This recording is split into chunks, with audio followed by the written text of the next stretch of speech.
إن الحمد لله نحمده ونستعينه ونستغفره ونعوذ بالله من شرور أنفسنا وسيئات أعمالنا من يهده الله فلا مضل له ومن يضلل فلا هادي له أشهد أن لا إله إلا الله وأشهد أن محمدا عبده ورسوله اللهم صل وسلم وبارك على نبينا محمد وعلى آله وصحبه ومن اتبع بهداه إلى يوم القيامة وبعد. Hadirin jamaah yang saya hormati, kita masuk ke pelajaran-pelajaran yang bisa kita petik dari hadis Ummu Salamah dari Aisyah radhiyallahu anha. Hadis yang disebutkan dari Aisyah radhiyallahu anha, لما نزل برسول الله صلى الله عليه وسلم طفق يطرح خميصة له على وجهه فقال وهو كذلك. Ketika Rasulullah sallallahu alaihi wasallam di detik-detik akhir hidupnya, maka Rasulullah sallallahu alaihi wasallam menutup wajahnya dengan kain. فإذا اغتم بها كشفها. Maka apabila Rasulullah sallallahu alaihi wasallam sesak, maka Rasulullah sallallahu alaihi wasallam menyingkap kain yang menutupi mukanya. Faqal, maka Rasulullah sallallahu alaihi wasallam mengatakan dalam wa huwa kadzalik, dan beliau dalam keadaan demikian, la'natullahi 'alal yahudi wan nasara ittakhadhu qubur anbiya'ihim masajid. Laknat dan kutukan Allah Subhanahu wa taala berikan kepada orang-orang Yahudi dan orang-orang Nasara, ittakhadhu qubur anbiya'ihim masajid. Mereka menjadikan kubur-kubur nabi mereka sebagai masjid ataupun tempat ibadah. Aisyah mengatakan, yuhadziru ma sana'u. Rasulullah sallallahu alaihi wasallam memberikan peringatan kepada umatnya terhadap apa yang telah mereka lakukan, yakni yang telah dilakukan oleh orang-orang Yahudi dan orang-orang Nasara. Rasulullah memberikan peringatan, walaula dzalika ubriza qabruhu. Kalaulah bukan karena hal tersebut, niscaya kuburnya Nabi sallallahu alaihi wasallam akan dinampakkan, ghairu annahu khusyiya an yuttakhadha masjida. Akan tetapi Nabi sallallahu alaihi wasallam dan para sahabat takut apabila kuburnya Nabi sallallahu alaihi wasallam akan dijadikan tempat ibadah ataupun dijadikan sebagai masjid. Pelajaran yang pertama, baik dari hadis ini ataupun hadis yang sebelumnya, dikatakan tahrimul bina 'alal qubur. Larangan untuk membangun bangunan di atas kubur. Karena dalam hadis ini disebutkan bahwasanya termasuk yang menjadikan dan menjadi sarana dan wasilah ataupun jalan menuju kesyirikan kepada Allah Subhanahu wa taala adalah ketika kubur itu dibangun di atasnya bangunan, baik di semen ataupun di keramik, maka itu semua telah dilarang oleh Rasulullah sallallahu alaihi wasallam.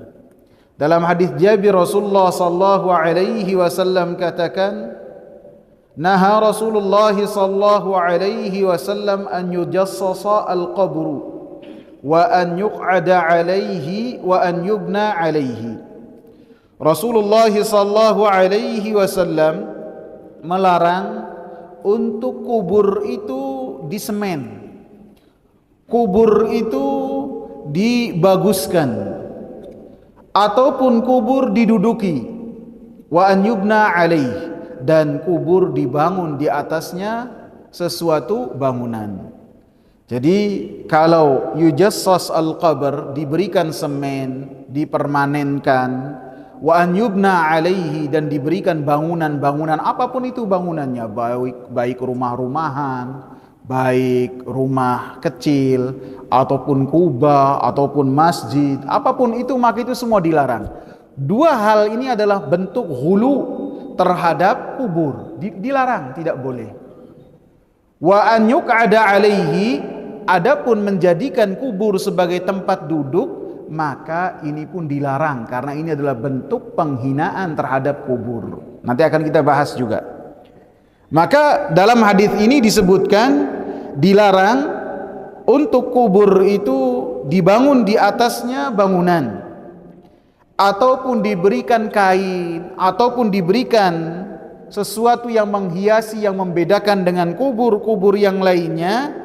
Maka orang-orang awam dan orang-orang jahil pastinya mereka akan terfitnah dengan bangunan-bangunan yang demikian yang ada di atas kubur, akan terfitnah, sehingga mereka mengira bahwasanya tidaklah kubur ini diberikan bangunan-bangunan yang berbeda dari lainnya kecuali ada hikmahnya. Biasa demikian bisikan-bisikannya, kecuali ada rahasia, sehingga dengannya mereka menghususkan tempat tersebut sebagai tempat beribadah, apapun itu ibadahnya, sebagai tempat berdoa, sebagai tempat untuk meminta hajat.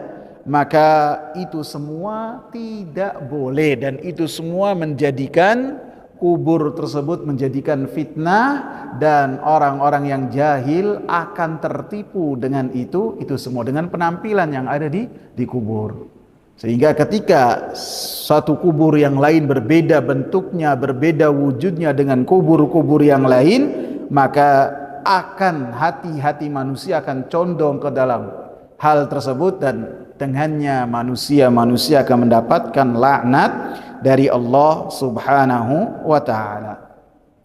Adapun kubur yang telah dicontohkan oleh para sahabat ridwanullahi alaihim, yang telah dicontohkan oleh para sahabat ridwanullahi alaihim, mereka ketika membuat kubur, menggali kubur, maka setelahnya ditimpakan lagi tanah yang telah dikeluarkan ke dalam kubur tersebut.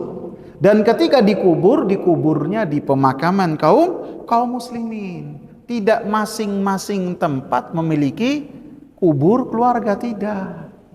Karena tidaklah berarti ketika seseorang meninggal kemudian dikuburkan bersama dengan keluarganya, maka orang yang ada di dalam kubur tersebut akan merasa tenang.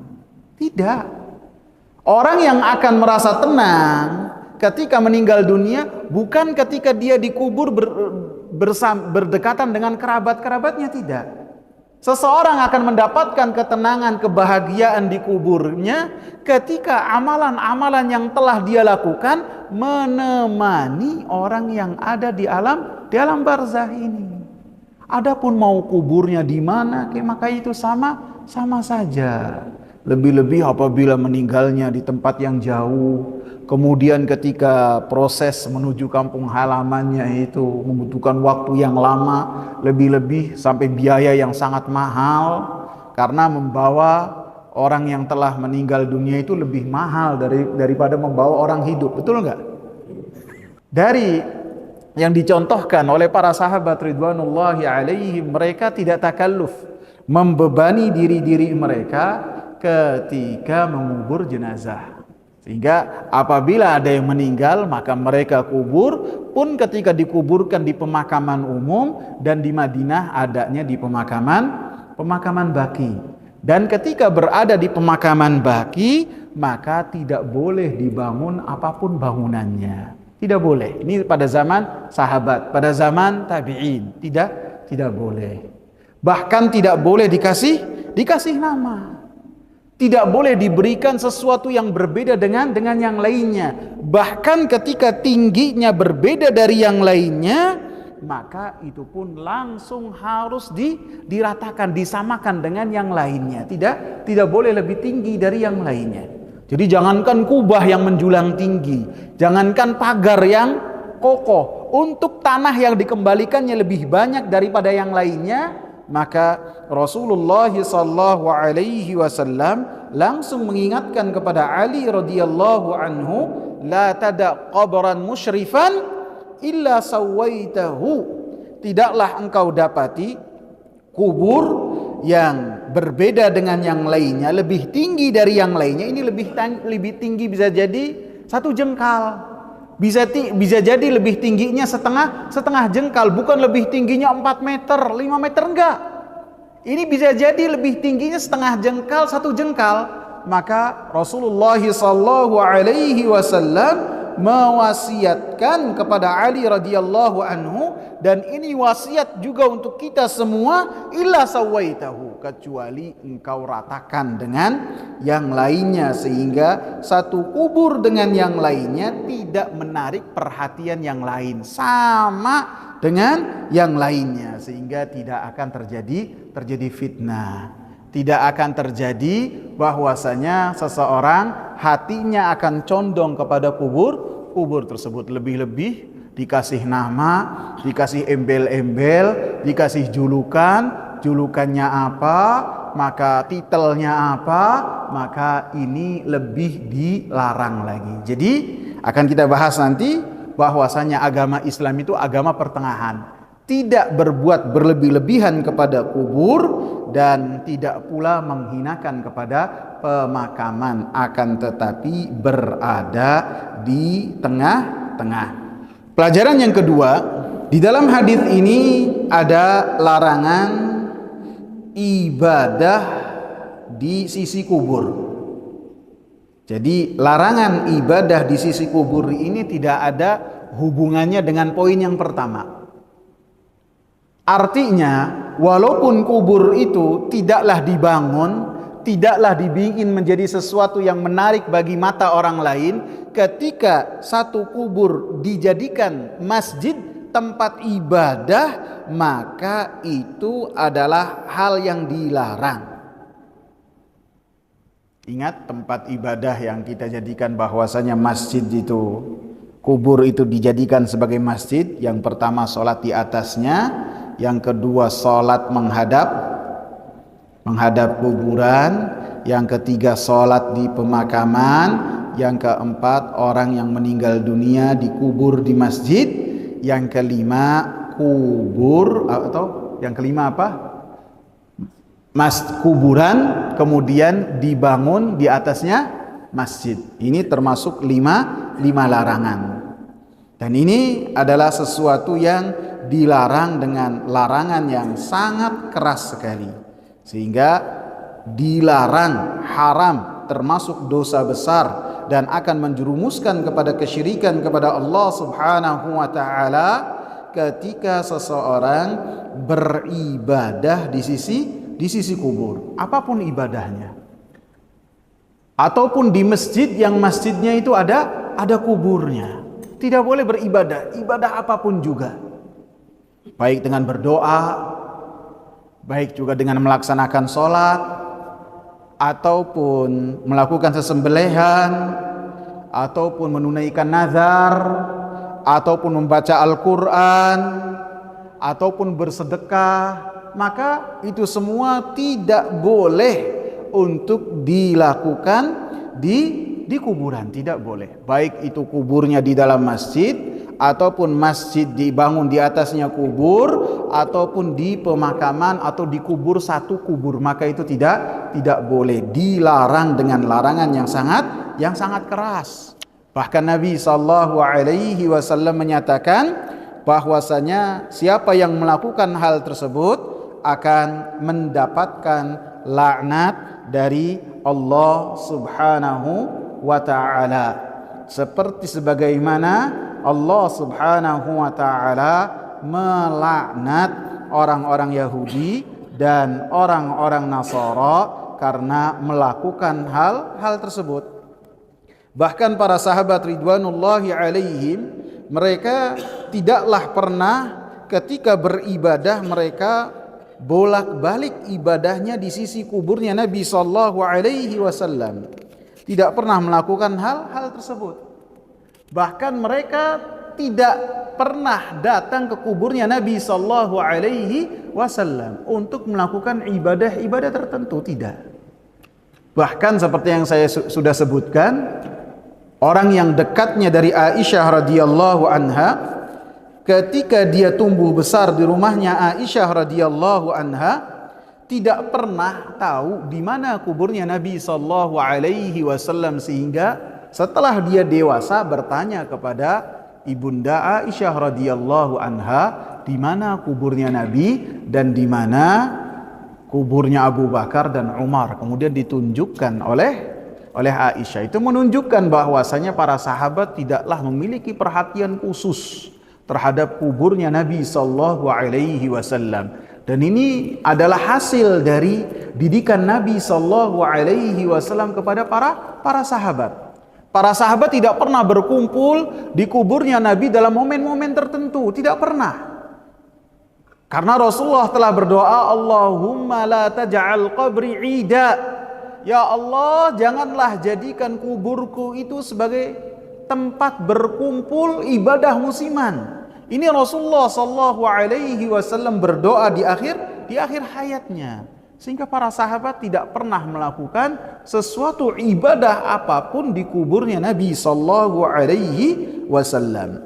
Sehingga ketika seorang Ali ibn al-Husain ibn Ali ibn Abi Talib radhiyallahu anhuma, karena Ali ini tabi'in ya, tabi'in. Adapun Husain ini sahabat. Husain, Ali tentu sahabat. Jadi ini adalah cicitnya Rasulullah sallallahu alaihi wasallam. Jadi satu-satunya keluarga Husain yang hidup itu hanyalah Ali yang perawi hadis ini. Karena selebihnya mereka wafat dalam tragedi Karbala. Adapun Ali pada saat itu sakit keras, sehingga pasukan yang mereka berbeda pendapat dengan Al-Husain ibn Ali, mereka merasa iba dan kasihan ketika melihat Ali, sehingga Allah Subhanahu wa taala sisakan dari keturunannya Husain ini adalah Ali ibn al-Husain, dan dia ini seorang tabi'in yang sangat dikenal dengan ilmunya, sangat dikenal dengan ibadahnya, dan sangat dikenal dengan akhlaknya, sehingga sebagian ulama mengatakan tidak ada ahlul bait yang kedudukan ilmunya dan ibadahnya seluar biasa Ali, yang biasa dikenal dengan Ali Zainal Abidin, dan julukannya banyak, ada Ali Az-Zaki, Ali Zainal Abidin. Bahkan termasuk amalan-amalan beliau yang luar biasa, ketika beliau itu hidup, para fuqara di kota Madinah itu mendapatkan subsidi, yang subsidinya itu tidak diketahui siapa yang memberikan kepada mereka. Jadi di pagi hari ketika mereka akan melaksanakan sholat subuh, mereka dapati di depan pintu tersebut ada apa? Ada gandum dan makanan yang untuk mereka makan, lauk pauknya untuk hari-hari itu, setiap hari. Baru mereka merasa kehilangan ketika Ali ibn al-Husain ini wafat, baru kehilangan, oh yang dulu sedekah itu adalah Ali ibn Husain. Disebutkan annahu ra'a rajulan yaji'u ila furjatin kanat inda qabrin Nabi sallallahu alaihi wasallam fayadkhulu fiha fayad'u. Bahwasanya Ali bin Husain itu mendapati ada seorang laki-laki yang dia mojok di sisi kuburnya Nabi sallallahu alaihi wasallam. Bisa jadi menempel dengan pembatas kuburnya Nabi sallallahu alaihi wasallam. Ataupun orang ini mengendap-endap masuk dan berdoa di kubur Nabi sallallahu alaihi wasallam. Fada'ahu, maka Ali ini memanggil orang ini. Faqal, kemudian berkata, ala uhaddithuka bihadithin sami'tuhu min abi an jaddi Rasulillah sallallahu alaihi wasallam. Apakah engkau mau saya kabarkan kepada engkau satu hadis yang saya dengar dari bapakku dan dari kakekku Rasulullah sallallahu alaihi wasallam. Kemudian Ali pun menyebutkan, Rasulullah berkata, la tattakhidhu qabri ida, janganlah kamu jadikan kuburku sebagai id, sebagai tempat berkumpul musiman dalam rangka beribadah. Jangan. Wala buyutakum kubura, dan jangan kalian jadikan rumah-rumah kalian seperti kuburan. Wasallu alayya, dan sekalian bersalawatlah kepadaku, kata Rasulullah. Fa inna salatakum wa taslimakum tablughuni haitsuma kuntum, karena sesungguhnya salat kalian dan salam kalian kepadaku akan sampai kepada kalian walaupun kalian dimanapun berada. Sehingga dikatakan bahwasanya Ali ini mengatakan kepada orang ini, tidaklah engkau di sini dengan orang yang ada di Andalus kecuali dalam keadaan yang sama, tidak ada keistimewaan sedikit pun ketika engkau berdoa dan memberikan salam di dekat kuburnya Nabi sallallahu alaihi wasallam. Jadi ini adalah fikih pemahaman yang disebutkan dan dipahami oleh keluarganya Nabi sallallahu alaihi wasallam, Ahlul Bait, yang mana mereka memiliki kedekatan emosional dengan Nabi sallallahu alaihi wasallam. Mereka tidak memuja-muja, mereka tidak berlebih-lebihan, karena mereka yakin bahwasanya tarbiyah yang telah ditarbiyahkan kepada para sahabat, kepada Ali, kemudian kepada mereka, ke cucu Rasulullah dan keturunan Rasulullah sallallahu alaihi wasallam, untuk tidak beribadah ke kuburnya Nabi sallallahu alaihi wasallam. Sehingga Rasulullah katakan, la tattakhidhu qabri ida, jangan kalian beribadah di kuburku apapun itu ibadahnya. Sehingga disebutkan dari Ahlul Bait yang lain, yaitu Hasan ibn Ali. Jadi namanya Hasan ibn Ali. Jadi Hasan punya bapak namanya Hasan bin Hasan ibn Ali. Kalau tidak salah Hasan ibn Hasan ini iparnya dari Ali Zainal Abidin. Disebutkan dari Sahal ibn Abi Suhail bahwasanya dia melihat kubur Nabi sallallahu alaihi wasallam, tentu ini setelah zamannya Aisyah radhiyallahu anha. Faltazamahu, kemudian dia duduk di situ, berdiam diri di situ dan menyentuh kubur tersebut atau bagian tembok kubur tersebut. Fahasabani Hasan ibn Ali bin Abi Talib. Kemudian ada seseorang yang menyambitku, karena di Masjid Nabawi itu zamannya Utsman, renovasinya Utsman dan Umar bin Khattab, di Masjid Nabawi itu banyak kerikil, sehingga kalau mau nyambit itu tinggal ambil kemudian sambit. Banyak riwayat bahwasanya Umar bin Khattab ketika melihat ada orang-orang berkumpul di masjid, bukan waktunya berkumpul sama Umar, langsung beliau ambil kerikil kemudian menyambit orang-orang tersebut. Adapun pada zaman sahabat ataupun zaman tabi'in, masjidnya itu kerikil. Jadi isinya itu kerikil, sehingga disebutkan Nabi apabila selesai sujud, bangun dari sujud ada sisa tanah di jidat Nabi sallallahu alaihi wasallam. Sehingga sebagian ulama mengatakan apabila kita sujud tidak dianjurkan untuk kita mengusap bagian jidat seperti ini. Apapun misalnya ada debu yang nyangkut ataupun ada kerikil, ada apa yang nempel di jidat, maka diusahakan kita tidak mengusapnya. Karena apa? Karena Nabi pernah salam Dan setelah salam menghadap ke para sahabat, di jidatnya Nabi sallallahu alaihi wasallam ada bekas tanah ataupun bekas kerikil. Disebutkan oleh Sahal bin Abi Suhail, fahasabani Hasan ibn Ali bin Abi Talib. Saya disambit oleh Hasan ibn Ali bin Abi Talib dari keturunan Rasulullah sallallahu alaihi wasallam. Qala Rasulullah sallallahu alaihi wasallam. Maka beliau mengatakan bahwasanya Rasulullah mengatakan, la tattakhidhu baiti 'idan wa la tattakhidhu buyutakum maqabira. Jangan kalian menjadikan rumahku sebagai tempat beribadah. Wa la tattakhidhu buyutakum maqabira, dan jangan kalian jadikan rumah-rumah kalian sebagai kubur, artinya tidak beribadah di rumah kalian. Wa sallu alayya haitsu ma kuntum. Salatlah kalian, bersalawatlah kalian kepadaku dimanapun kalian berada. Fa inna salatakum tablughuni. Karena salawat-salawat kalian akan sampai kepadaku. Tidak harus kalian menuju kuburnya Nabi, kemudian salawat di sisi Nabi sallallahu atau di sisi kuburnya Nabi sallallahu alaihi wasallam. Jadi ini menunjukkan larangan-larangan yang sangat keras bagi orang-orang yang beribadah di kubur. Tidak boleh, diharamkan. Bahkan sebagian dari fatwa-fatwa ulama Saudi mengatakan bahwasanya solat di masjid yang ada kuburnya itu solatnya itu tidak sah. Solatnya harus diulangi.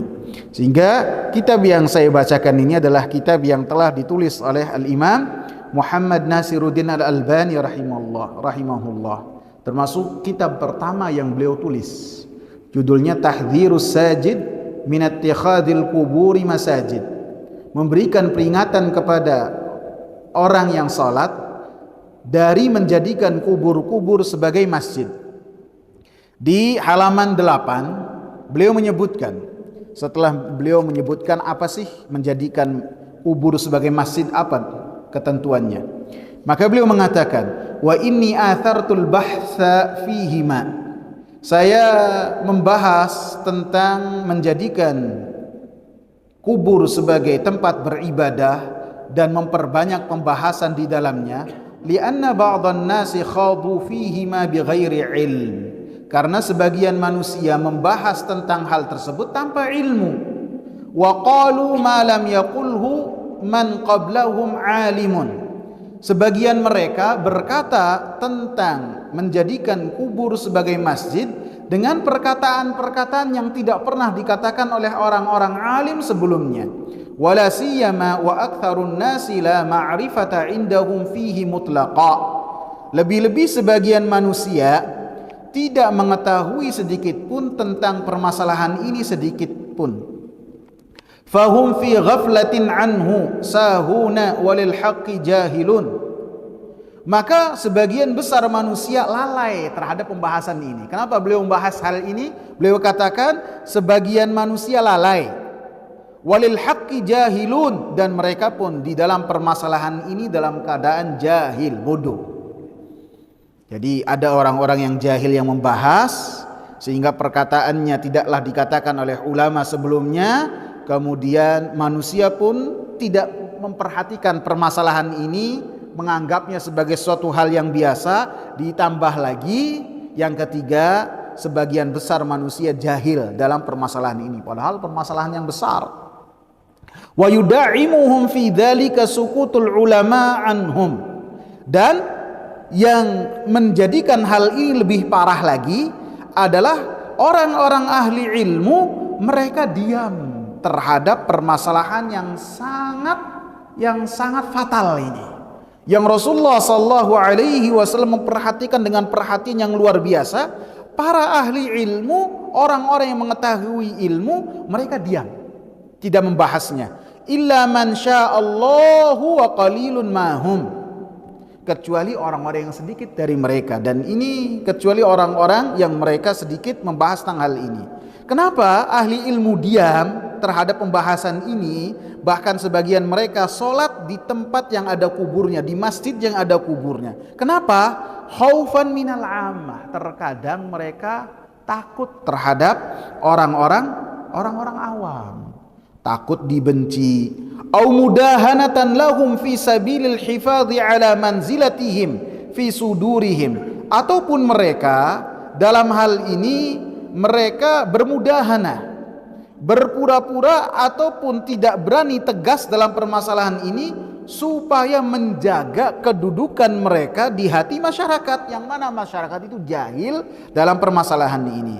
Mutanasina qaulallahi tabaraka wa ta'ala, dan ahli ilmu lupa terhadap firman Allah subhanahu wa ta'ala, innal ladzina yaktumuna ma anzalna minal bayyinati wal huda min ba'di ma bayyanahu lin-nasi fil kitabi ulaika yal'anuhumullahu wa yal'anuhumul la'inun. Surat Al-Baqarah ayat 159. Sesungguhnya orang-orang yang menyembunyikan apa yang telah kami turunkan, kata Allah, dari penjelasan-penjelasan dan petunjuk setelah kami jelaskan kepada manusia dalam Alkitab, ulaika, maka mereka mendapatkan laknat dari Allah dan mendapatkan dari malaikat-malaikat yang melaknat mereka.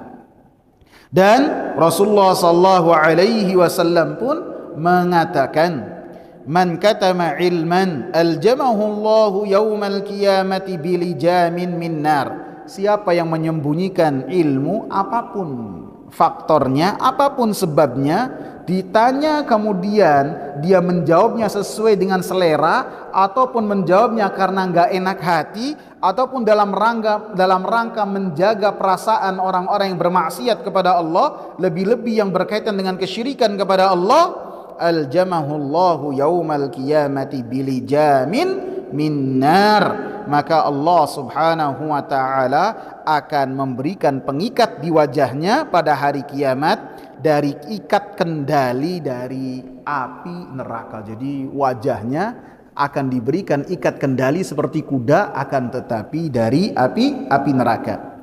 Dikatakan oleh Imam Albani rahimahullah, wa kana min natijati hadzal sukuti wa dzalikal jahli an alal amru ila irtikabi katsirin minan nasi ma harramahu Allahu ta'ala wa la'ana fa'ilahu kama sayati bayanuh. Maka hasil efek dari diamnya ahli ilmu terhadap perkara yang besar ini dan mereka mendiamkan kejahilan ini, maka hal ini menjadikan manusia mereka melanggar apa yang telah diharamkan oleh Allah, dan pelakunya dilaknat oleh Allah subhanahu wa ta'ala. Jadi harus diingat bahwasanya hal ini adalah perkara yang besar sekali dan tidak boleh diremehkan, karena berkaitan dengan sholat di kuburan. Ini adalah sesuatu yang sangat besar. Kita dapati para ulama, dari para sahabat, dari ahli bait pun mereka melarang dengan larangan yang keras. Maka Imam Albani rahimahullah, yang beliau menulis tentang hal ini karena sebagian ahli ilmu mereka bermudah-mudahan dalam menyatakan kepada orang-orang awam, silakan sholat di masjid yang ada kuburnya. Maka ini harus kita perhatikan.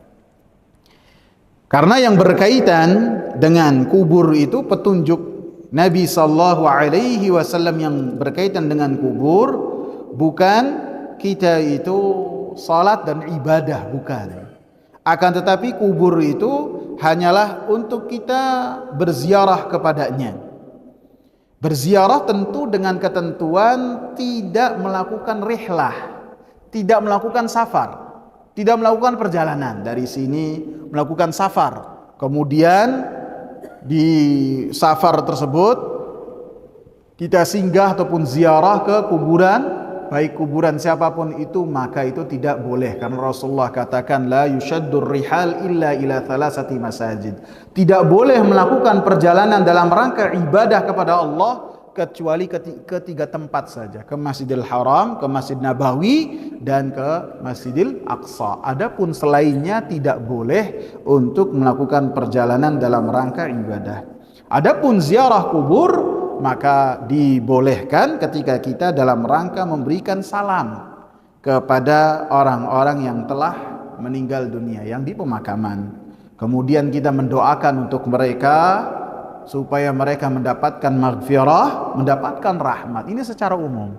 Adapun apabila di pemakaman tersebut ada orang-orang yang kita sayangi ataupun dekat hubungannya dengan kita, maka kita bisa mendatangi kubur tersebut, kemudian menghadap kiblat, kemudian kita doakan supaya mendapatkan ampunan, kuburnya dijadikan sebagai taman dari taman-taman surga tanpa mengangkat tangan.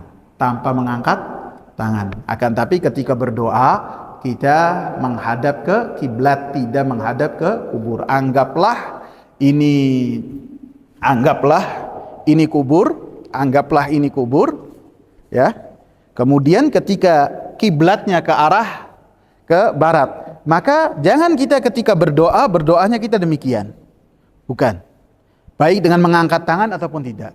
Akan tetapi ketika kita berdoa, kita upayakan ini kubur, kita menghadapnya ke arah kiblat seperti ini, sehingga kita tidak menghadap ke kubur secara langsung, kemudian kita berdoa menghadap kiblat, kemudian kita doakan supaya si jenazah ini mendapatkan ampunan dari Allah Subhanahu wa taala.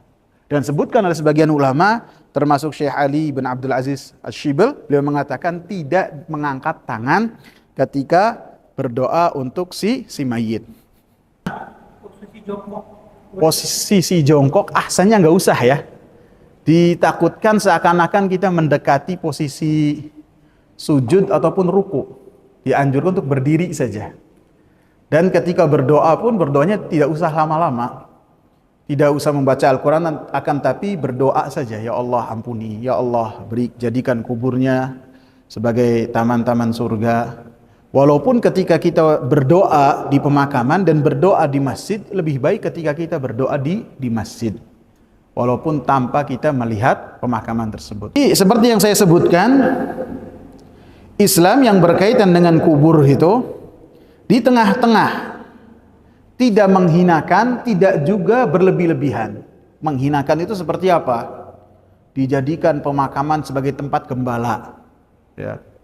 Ataupun kuburan dijadikan sebagai tempat sampah ataupun tempat nasallahu afiyah sebagai buang kotoran.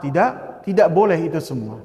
Jadi kubur itu kita jaga hak-hak orang yang telah meninggal di dalamnya. Tidak boleh dijadikan rumah, tidak boleh juga dijadikan tempat-tempat tertentu, lebih-lebih tempat-tempat maksiat.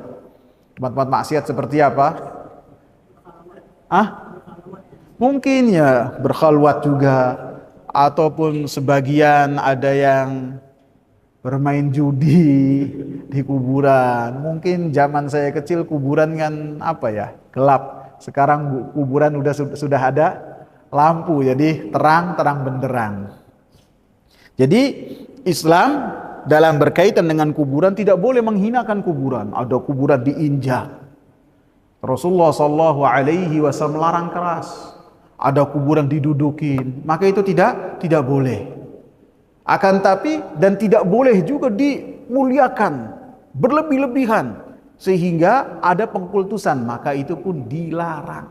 Islam berada di tengah-tengah, di antara hulu berlebih-lebihan dan di antara menghinakan kubur, sehingga Islam berada di tengah, tidak berlebih-lebihan dan tidak juga meremehkan. Kemudian di pelajaran dari hadis ini juga fihi dalilun ala tahrimi nasbi suwar min at-tamathili wa ghairiha. Di dalam pembahasan ini ada larangan untuk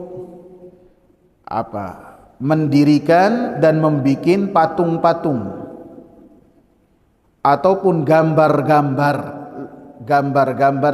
yang bernyawa, baik patung-patung ataupun gambar-gambar yang gambarnya digambar di dinding, maka itu semua dilarang. Karena Ummu Habibah menyebutkan tentang gereja yang beliau lihat, maka Ummu Salamah radhiyallahu anha menyebutkan tentang yang beliau lihat fiha suwar, bahwasanya di gereja tersebut ada patung-patung, wataha, dan ada gambar-gambar dan lukisan-lukisan yang sangat bagus.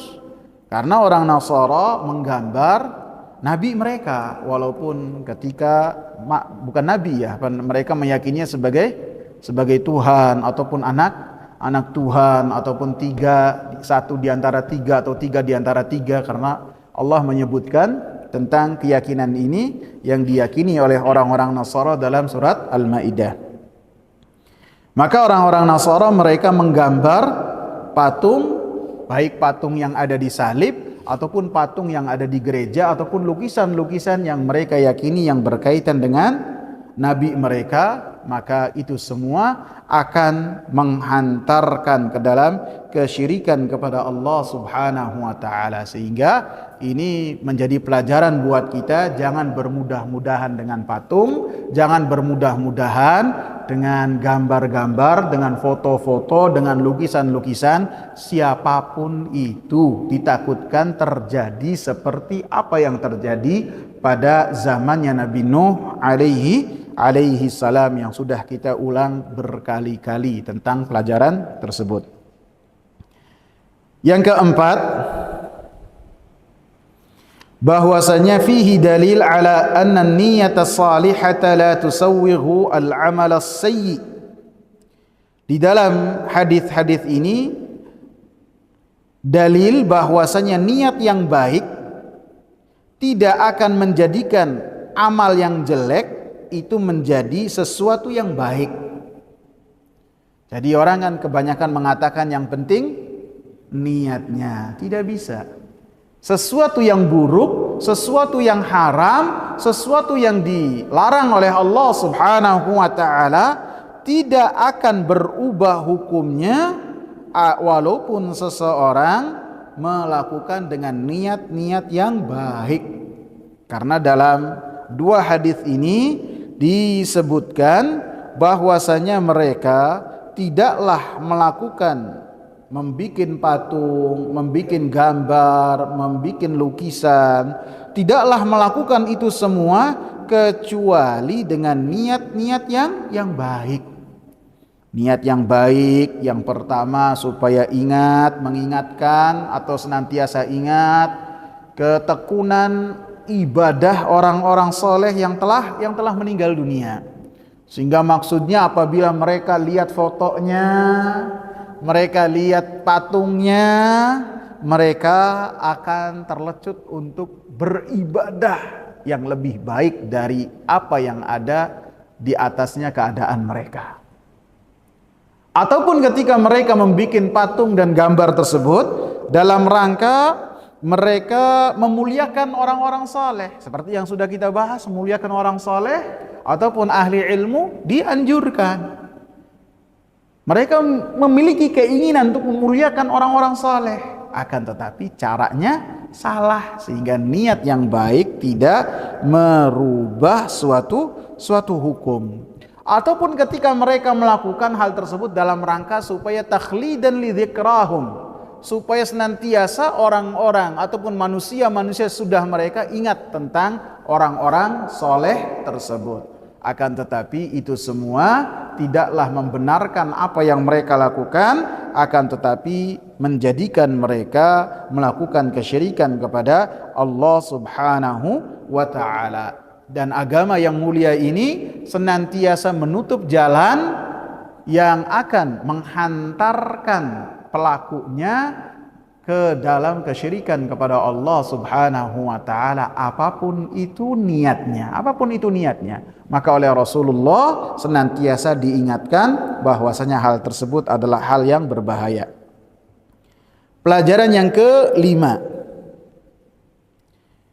di dalam hadis ini, hadis Aisyah dan hadis Aisyah radhiyallahu anha yang kedua, di dalamnya disebutkan dibolehkan untuk melaknat orang-orang kafir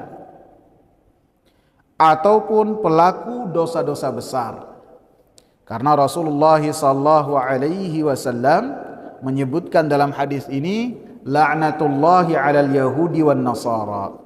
Di laknat Allah Subhanahu wa taala, Allah Subhanahu wa taala berikan kepada orang-orang Yahudi dan orang-orang Nasara, maka disebutkan di dalam hadis ini dibolehkan untuk melaknat, akan tetapi laknatnya secara umum saja.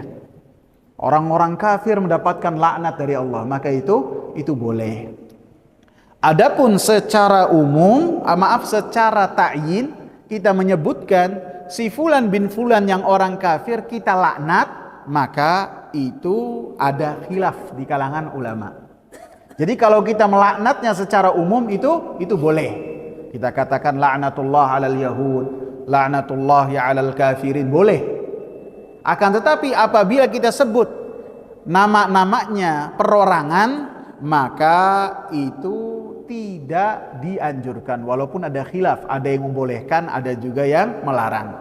Akan tapi perkataan Al-Imam Ibn Baz rahimahullah, beliau lebih condong melarang untuk melaknat orang-orang kafir, kemudian kita sebut namanya satu persatu, si fulan, si fulan, si fulan. Maka itu dilarang. Disebutkan oleh Al-Imam Ibn Baz rahimahullah, beliau mengatakan, secara umum tidak mengapa untuk melaknat orang-orang kafir ataupun orang-orang zalim. Adapun kita mentakyin, menentukan si fulan itu mendapatkan laknat walaupun itu orang kafir, maka kata beliau kita meninggalkan perkataan tersebut, itu lebih hati-hati. Kita tinggalkan, jangan melakukan hal tersebut. Karena bisa jadi orang kafir tersebut masuk Islam, ataupun orang kafir ini mendapatkan petunjuk dari Allah Subhanahu wa taala, maka dia tidak pantas untuk mendapatkan laknat dari Allah Subhanahu wa taala. Jadi orang yang masih hidup itu tidak boleh dilaknat secara person, secara langsung.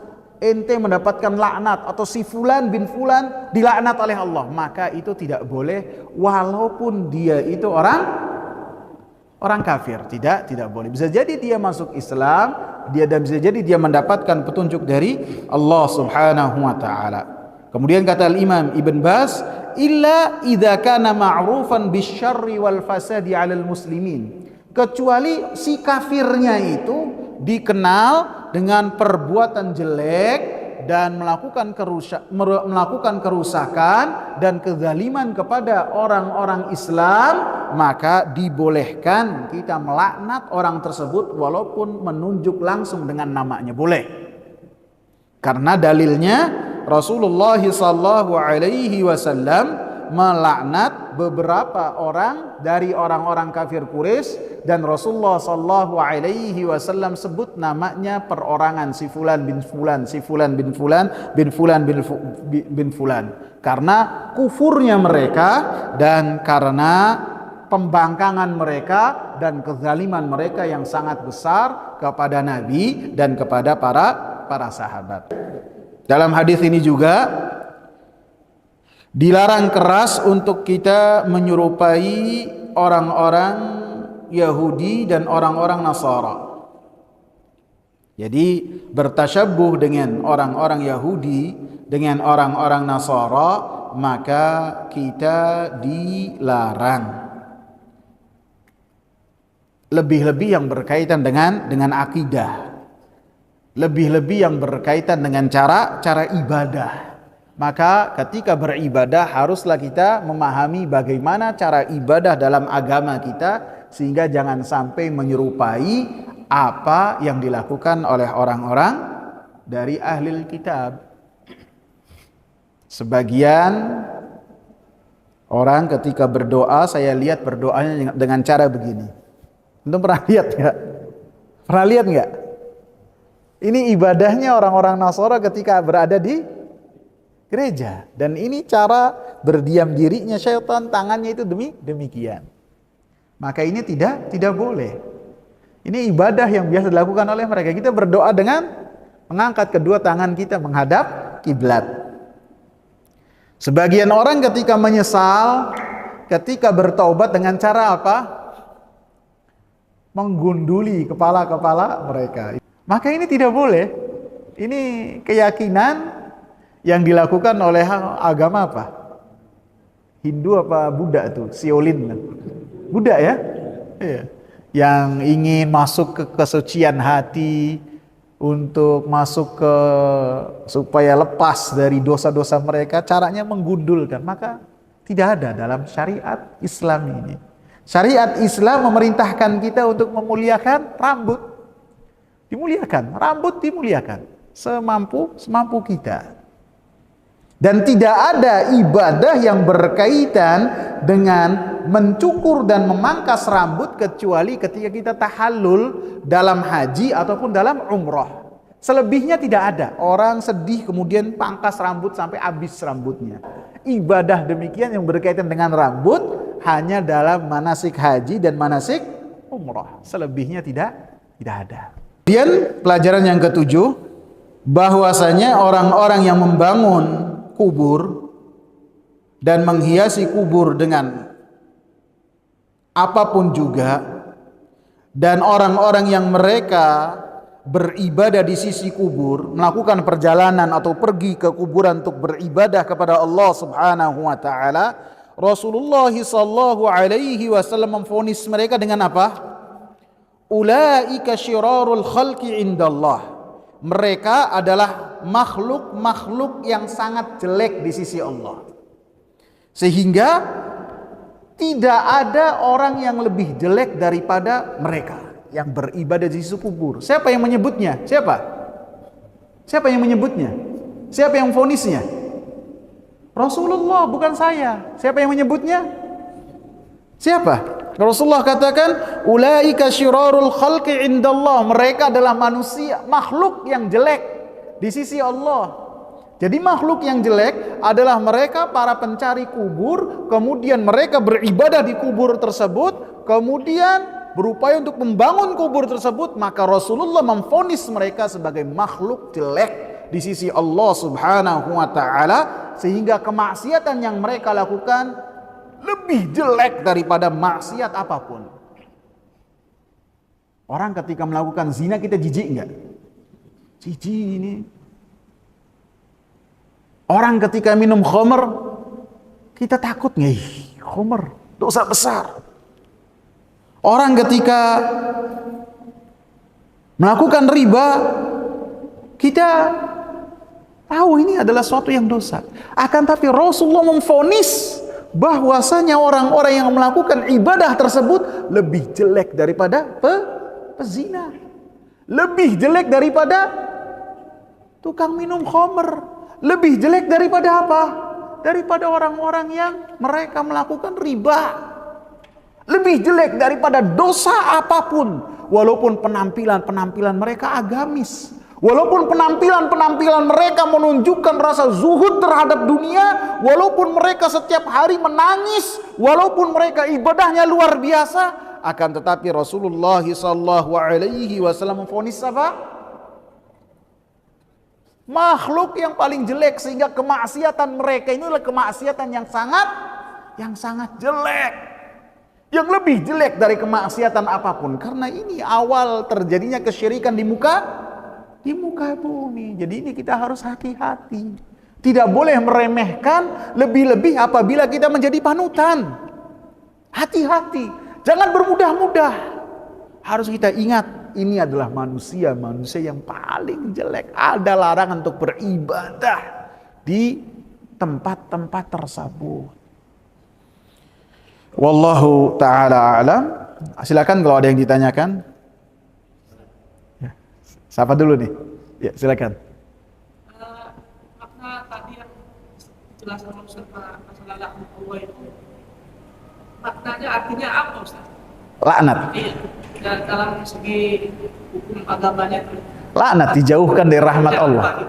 Dosa. Oh, dosa besar. Dosa besar. Bagus, pertanyaan bagus. Makna laknat di sini menunjukkan bahwasanya pelakunya melakukan dosa besar. Maknanya juga Kita tidak boleh untuk beribadah di tempat tersebut. Dan apabila kita beribadah di tempat tersebut, maka ibadah kita tidak diterima oleh Allah Subhanahu wa taala. Lebih-lebih apabila kita iringi bahwasanya beribadah di tempat tersebut lebih barokah, lebih berlipat-lipat ganjarannya, atau lebih meyakini lebih besar pahalanya daripada salat di Masjidil Haram. Jadi demikian. Jadi makna dari laknat tersebut untuk kita hati-hati jangan melakukan hal yang sama. Sehingga kesimpulan yang disimpulkan oleh Aisyah radhiyallahu anha, yuhadziru ma sana'u. Rasulullah memberikan peringatan ini di akhir hayat loh, di akhir hayat. Di detik-detik terakhir dari nafas Nabi supaya umatnya tidak melakukan hal yang sama karena ini adalah sangat fatal sekali. Dan ini menunjukkan kasih sayang Nabi SAW yang luar biasa kepada kita.